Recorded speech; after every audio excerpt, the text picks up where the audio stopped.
I hope आप सभी लोगों को बेसिक मैथमेटिक्स की क्लासेस समझ में आ रही होंगी और क्वेश्चन सॉल्व कर रहे होंगे, लेकिन फिर भी मैं आपको सोल्यूशन भी दे रहा हूँ साथ में, ताकि आप लोग आइडेंटिफाई कर सको कि अगर किसी ने कहीं पे कुछ गलती किया है या जो लोग नहीं कर पा रहे हैं वो लोग एटलीस्ट सोल्यूशन देख के उस चीज़ को अपने मन से करें। हम ये नहीं कह रहे हैं कि सोल्यूशन देख के इसी को आप लोग छाप दो, हम कह रहे हैं एक बार सोल्यूशन देख के उसके बाद अपने आप फिर से करना।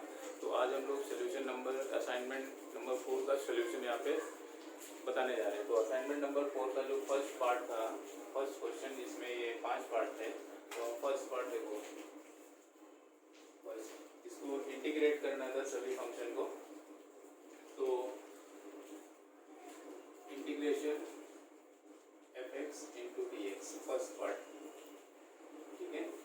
तो अब यहाँ पे देखो x का वैल्यू जो गिवन है ये, तो integral 6x plus 5x square minus 3x square plus 1/x square into dx। तो यहाँ पे देखो कितने फंक्शन है, 1 2 3 4, 4 फंक्शन है। तो इन चारों फंक्शन को अलग अलग इंटीग्रेट करेंगे। तो पहला हो जाएगा 6x इंटू dx प्लस दूसरा हो जाएगा 5x स्क्वायर इंटू dx, तीसरा हो जाएगा minus 3x square into dx and fourth हो जाएगा 1/x स्क्वायर इंटू dx। अब देखो 1/x स्क्वायर, तो 1/x स्क्वायर को हम क्या लिख सकते हैं, x की पावर -2। तो इस चीज़ को हम यहाँ पे लिख रहे हैं x की पावर -2। अब यहाँ पे 6 कांस्टेंट है, यहाँ पे 5 कांस्टेंट है, यहाँ पे 3 कांस्टेंट, तो ये सारी चीज़ें इंटीग्रेशन से बाहर आ जाएंगी। तो नेक्स्ट स्टेप में x into D x plus 5x square into D x minus 3x square into D X और प्लस x की पावर -2 इंटू डी एक्स। अब ये सारे जो फॉर्म हमारे बने हैं किस फॉर्मूले पे बेस बने हैं, ये x की power n into D x. तो फार्मूला क्या था, x की power n plus 1 upon n plus 1। यहाँ पे n का value is not equal to -1। तो n का वैल्यू यहाँ पे देखो 1 है, यहाँ पे 2 है, यहाँ पे 2 है, यहाँ पे -2 है, लेकिन -1 कहीं नहीं है। तो हम फार्मूला यही यूज़ करेंगे। ये फार्मूला सिर्फ -1 के लिए यूज़ नहीं करेंगे, बाकी सभी के लिए यही फार्मूला यूज़ करेंगे, चाहे -2 हो, -3 हो या कुछ भी हो, सिर्फ -1 के लिए ये फार्मूला अप्लीकेबल नहीं है। तो यहाँ पे देखो 6 हो जाएगा x की power 1 plus 1 upon 1 plus 1 plus 5 x की power 2 plus 1 upon 2 plus 1 minus 3 x की power 2 plus 1 upon 2 plus 1 plus x की power -2 plus 1 upon -2 plus 1। Last में कांस्टेंट ऐड कर देते हैं c, क्योंकि कैसा इंटीग्रेशन है, इंडिफरेंट इंटीग्रेशन। तो आंसर क्या हो गया, 6x square by 2 plus 5x cube by 3 minus 3x cube by 3 plus x की power -1 upon -1 plus c।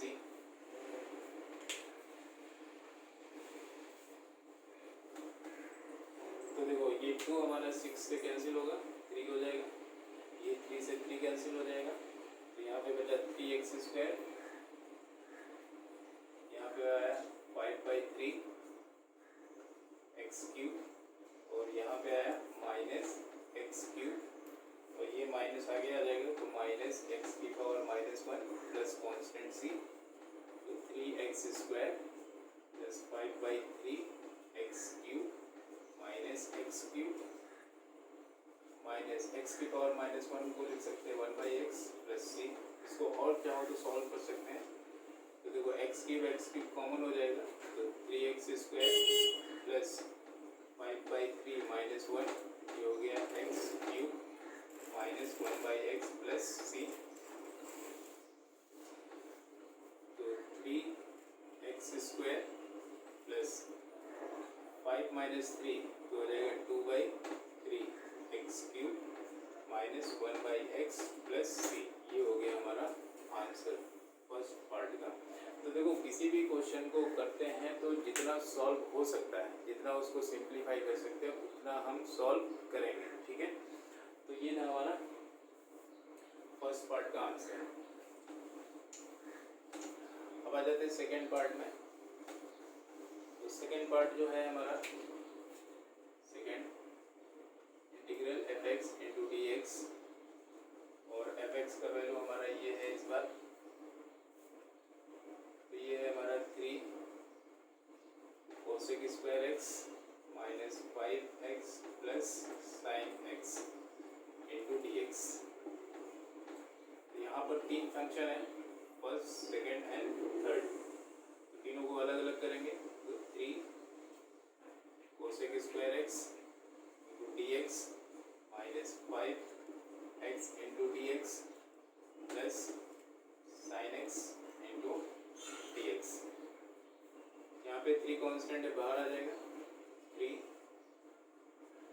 Cosec square x into D x minus 5 बाहर आया, एक्स इंटू डी एक्स, ये sine x ऐसे ही रहेगा, sign x into D x, ठीक है। तो अब कोसेक स्क्वायर एक्स, तो कोसेक स्क्वायर एक्स का इंटीग्रेशन क्या होता है? कोसेक स्क्वायर एक्स का इंटीग्रेशन क्या होगा? माइनस कॉट एक्स, तो हो जाएगा 3 minus cot X plus 5 X का इंटीग्रेशन, तो ये हो जाएगा एक्स 1 प्लस 1 अपॉन 1 प्लस 1, और साइन एक्स का इंटीग्रेशन माइनस कॉस एक्स। अब लास्ट में कांस्टेंट ऐड हो जाएगा सी, तो इसको और सिंप्लीफाई करेंगे तो हो जाएगा माइनस 3 कॉट एक्स, ये हो जाएगा minus 5/2 x square minus cos x plus C, ये हो गया हमारा आंसर, ठीक है। अब और सॉल्व नहीं कर सकते तो इतना ही रखेंगे इसको। अब इसके बाद क्वेश्चन नंबर थर्ड में आते हैं।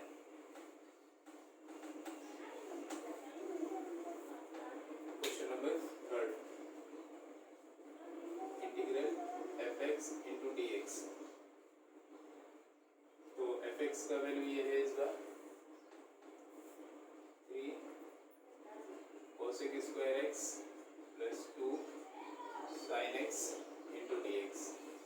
यहाँ पे दो फंक्शन है, दोनों को अलग अलग इंटीग्रेट करेंगे। अब कांस्टेंट बाहर लिख देंगे, इस बार पहले से ही है, cosec square x into D x plus 2 sine x into D x. Cosec square x का इंटीग्रेशन क्या होगा? माइनस कॉट एक्स और प्लस 2 साइन एक्स के क्या हो जाएगा? Minus cos x plus constant C. तो क्या आंसर आ गया? Minus 3 cot x minus 2 cos x plus C, ये हो गया हमारा आंसर थर्ड पार्ट का। अब आ जाते हैं फोर्थ पार्ट में।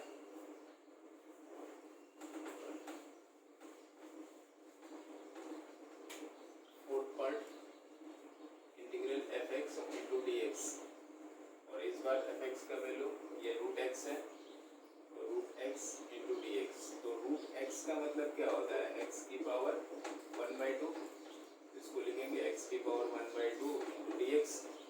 अब फार्मूला कौन सा यूज करेंगे? ये वाला। तो देखो एक्स की power 1/2 plus 1 upon 1/2 plus 1 plus constant C, ये क्या हो गया? एक्स की पावर 3/2 अपॉन 3/2 प्लस सी, तो ये 2 ऊपर आ जाएगा, तो 2/3 एक्स की पावर 3/2 प्लस सी, ये हो गया हमारा आंसर क्वेश्चन नंबर 4। अब इसके बाद लास्ट पार्ट जो है इस फर्स्ट क्वेश्चन का,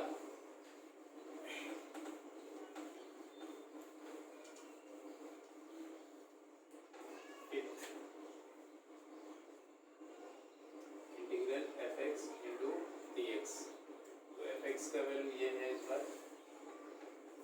x cube minus 3x square plus 3x plus 2/3 into D x. अब यहाँ पे कितने फंक्शन है? 4, 1, 2, 3 एंड 4, चारों को अलग करेंगे। X cube into D x minus 3 बाहर, x square into D x plus 3 बाहर, x into D x plus 2/3 बाहर, 1 इंटू डी एक्स। इसका इंटीग्रेशन एक्स की पावर 3 प्लस 1/3 प्लस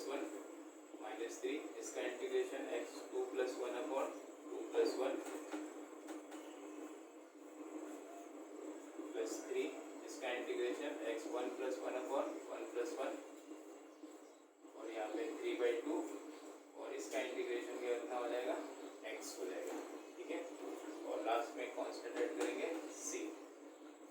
तो ये हो गया x की पावर 4/4, ये हो गया माइनस 2 + 1 3, तो ये 3 से कैंसिल हो गया, तो ये हो गया x क्यूब, ये हो गया 3/2 plus 3/2 x square plus 3/2 into x plus constant c। ये हो गया हमारा आंसर। तो ये था हमारा फर्स्ट क्वेश्चन के पांचों पार्ट। ठीक है, अब आ जाते हैं सेकंड क्वेश्चन। हाँ, तो सेकंड क्वेश्चन का फर्स्ट पार्ट देखो। First part integral 1 to 4 root X into D X. Root X को अभी हमने बताया क्या लिख सकते हैं, एक्स की पावर 1/2। तो देखो ये हो गया हमारा 1 to 4 एक्स की पावर 1/2 इंटू डी एक्स। तो इसको तो सेम वैसे इंटीग्रेट करेंगे, तो एक्स की पावर 1/2 + 1 1/2 + 1, लिमिट लगेगा यहाँ पे 1 to 4। तो ये एक्स की पावर कितना हो गया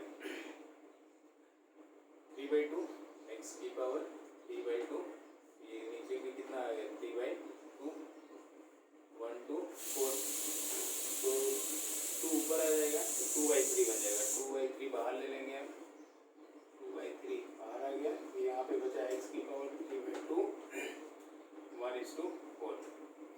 तो देखो एक्स की पावर 3/2 को हम लिख सकते हैं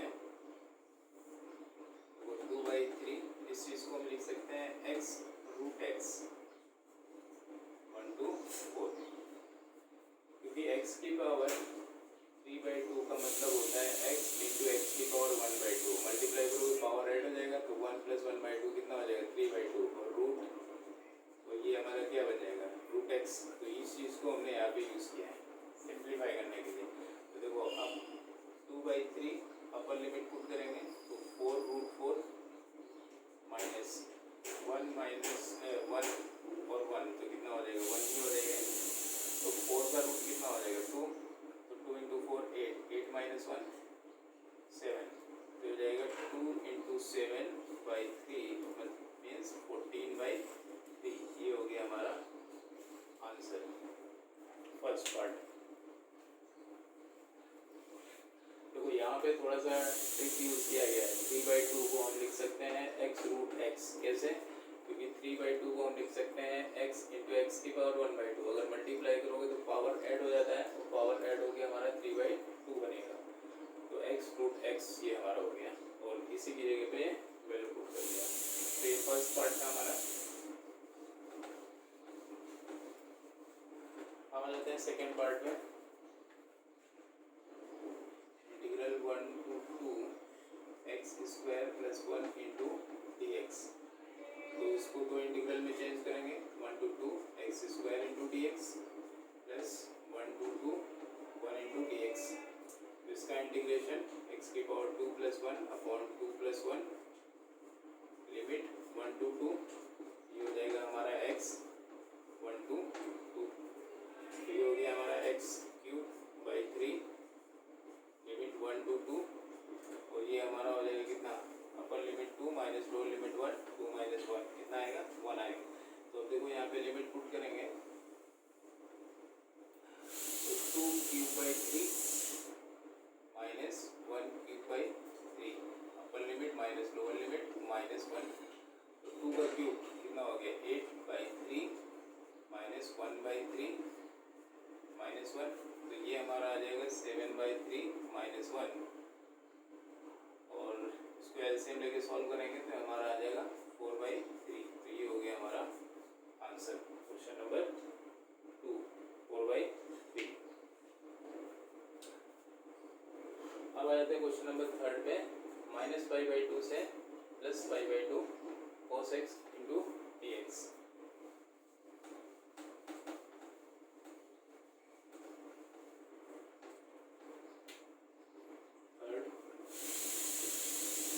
-π/2 to π/2 cos x into D x.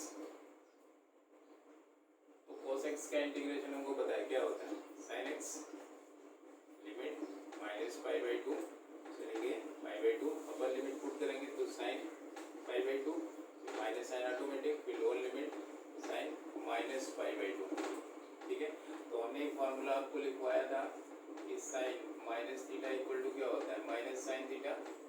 तो इसी तरह साइन माइनस π/2 क्या हो जाएगा माइनस π/2। तो ये हमारा हो जाएगा साइन π/2 माइनस माइनस क्या हो जाएगा प्लस साइन π/2।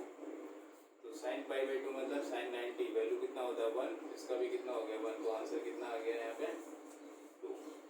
ठीक है, तो ये क्वेश्चन नंबर था हमारा थर्ड। अब आ जाता है question number 4। Question number 4, 0 to π/4 sec x into tan x into dx। तो ये फार्मूला किसका था sec x का, लिमिट पुट करेंगे 0 to π/4, तो हो जाएगा sec π/4 माइनस sec 0। ठीक है, तो sec π/4 का वैल्यू कितना होता है, तो देखो sec π/4 का अगर वैल्यू नहीं याद है तो हमको पता है sec theta is equal to क्या होता है 1/cos थीटा। इस चीज को ऐसे भी लिख सकते हैं 1/cos π/4, और ये हो जाएगा 1/cos 0। cos π/4, π/4 का मतलब 45 डिग्री, 45 का वैल्यू कितना होता है 1/√2, तो हो जाएगा 1/1/√2, वही हो जाएगा 1/√2 ऊपर आ जाएगा, तो आंसर कितना हो गया √2 माइनस 1। ये हो गया हमारा आंसर क्वेश्चन नंबर 4 का। अब आ जाते हैं लास्ट क्वेश्चन, फिफ्थ पार्ट।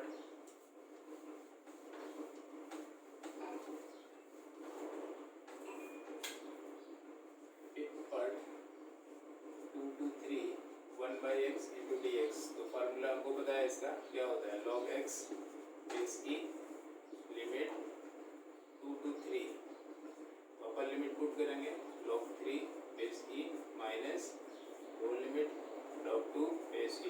तो log a minus log b का फार्मूला तो log 3/2 बेस ई। तो ये हो गया हमारा आंसर। तो देखो यहाँ पे कुछ log के फार्मूले में आपको दे रहे हैं, इस चीज़ को देख लेना। जैसे log a minus log b base E is equal to formula हो जाता है हमारा log a/b। ठीक है, फर्स्ट फार्मूला। सेकेंड जैसे है log a base e plus log b base e, तो हो जाता है हमारा log a into b base e. ठीक है, थर्ड फार्मूला जैसे लिखा हुआ है log a की पावर m बेस ई, तो इक्वल टू हो जाता है m log a base e. तो ये तीन फार्मूले जो हैं इस चीज़ को आप लोग कॉपी में नोट कर लीजिएगा, ये तीनों फार्मूले यूज़ होंगे कहीं कहीं पे। तो आई होप आप सभी को समझ में आ गया होगा सोल्यूशन। तो देखो जिन लोगों ने लोग अपने मन से नहीं कर पाए तो वो लोग एक बार सोल्यूशन देखो, उसके बाद खुद से ट्राई करना है। इस सोल्यूशन को देख के आप कॉपी मत करना। ठीक है, एक बार करो, इसी तरह डिफरेंशिएशन का फिर से करो, इंटीग्रेशन। जितना ज़्यादा इन चीज़ में कमांड होगा उतना ज़्यादा तुम्हारा फिजिक्स स्ट्रांग होगा। अगर इन सब चीज़ों में तुम्हारा कमांड नहीं हो पाएगा तो फिजिक्स में जगह जगह पे प्रॉब्लम आता जाएगा।